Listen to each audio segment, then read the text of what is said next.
কিসে রিজিক বাড়ে, কি করলে রিজিকে ভরপুর বারাকা হয়, রিজিকের চাবিকাঠি কোথায়, কোন পথে চললে রিজিকে ভরপুর বারাকা হবে, আমার জীবনে বরকত নেমে আসবে রিজিকে, এটা জানতে মনে যাচ্ছে না আমাদের? হ্যাঁ, কষ্ট হচ্ছে আপনাদের? কষ্ট হচ্ছে? তাহলে কি করলে রিজিকে ভরপুর বারাকা হয়, কি করলে আমার জীবনে ভরপুর বারাকা নেমে আসে, এই পয়েন্টটাতে আমরা একটু আলোকপাত করি। যেসব কাজ করলে আমাদের জীবনে রিজিকে আসমানি বারাকা নেমে আসবে, আমাদের রিজিকে আসমানি বারাকা নেমে আসুক, আমরা চাই কি চাই না? সবাই আমরা চাই নিশ্চয়ই। যে কাজ করলে রিজিকে আসমানি বারাকা আসে, এর এক নম্বর হচ্ছে তাকওয়াল্লাহ, আল্লাহর ভয়। আল্লাহ তাআলা বলছেন, ওমাই ইয়াত্তাকিল্লাহ ইয়াজআল লাহু মাখরাজা ওয়া ইয়ারযুকহু মিন হাইসু লা ইয়াহতাসিব।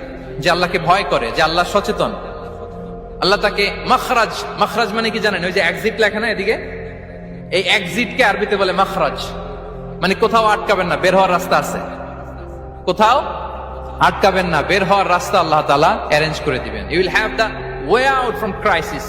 ক্রাইসিসে পড়লে, সংকট মোমেন্টে আল্লাহ তাআলা ওখান থেকে এক্সিটের ব্যবস্থা আপনাকে করে দিবেন। ওয়া ইয়ারযুকহু মিন হাইসু লা ইয়াহতাসিব, এমন জায়গা থেকে আল্লাহ তাআলা রিজিকের ব্যবস্থা করবেন যে সে কল্পনাও করে নাই। এরকম অনেক সময় হয় না যে আমি ভাবিও নাই যে এখান থেকে আমার রিজিকের বন্দোবস্ত হতে পারে, কোত্থেকে যে রিজিক চলে আসলো।